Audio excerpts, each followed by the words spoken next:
طيب وتربى واطي ويموت. طيب دقيقة بالله عليك.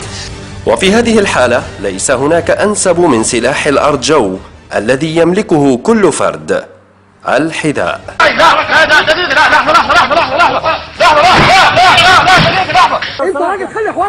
أما السلاح السريع والموجود تحت الطلب فهو كأس الماء الذي يستخدم رشا وزجاجا.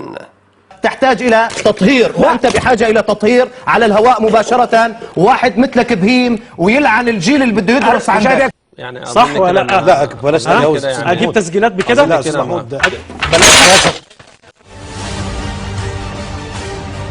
كده عيب، كده عيب، ده كده تجريح، كده ما ينفعش، ده كده تجريح. لا تبعت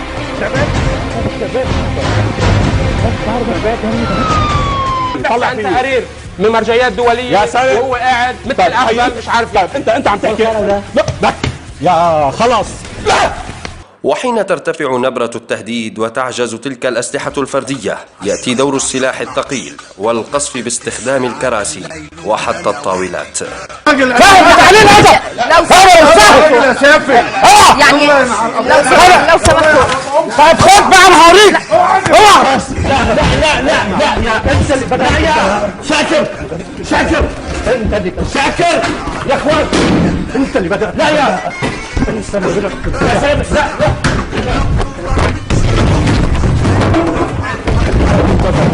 وبعد كل هذا القصف التمهيدي تنتقل المعركة إلى المواجهة المباشرة، وحينها تبرز مواهب الضيوف القتالية ضمن هذا الأولمبياد العربي الديمقراطي. دقيقة اسمع. دقيقة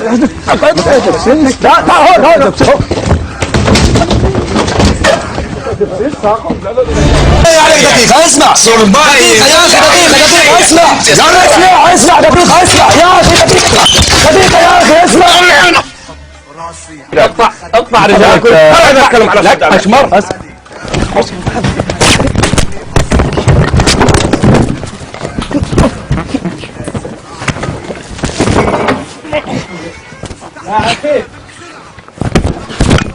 وكالعادة يتلقى المواطن العربي لكمات الساسة لتنتفخ همومه أكثر فأكثر، ويتأكد يوما إثر يوم أن البسوس وناقتها ما زالوا على قيد الحياة.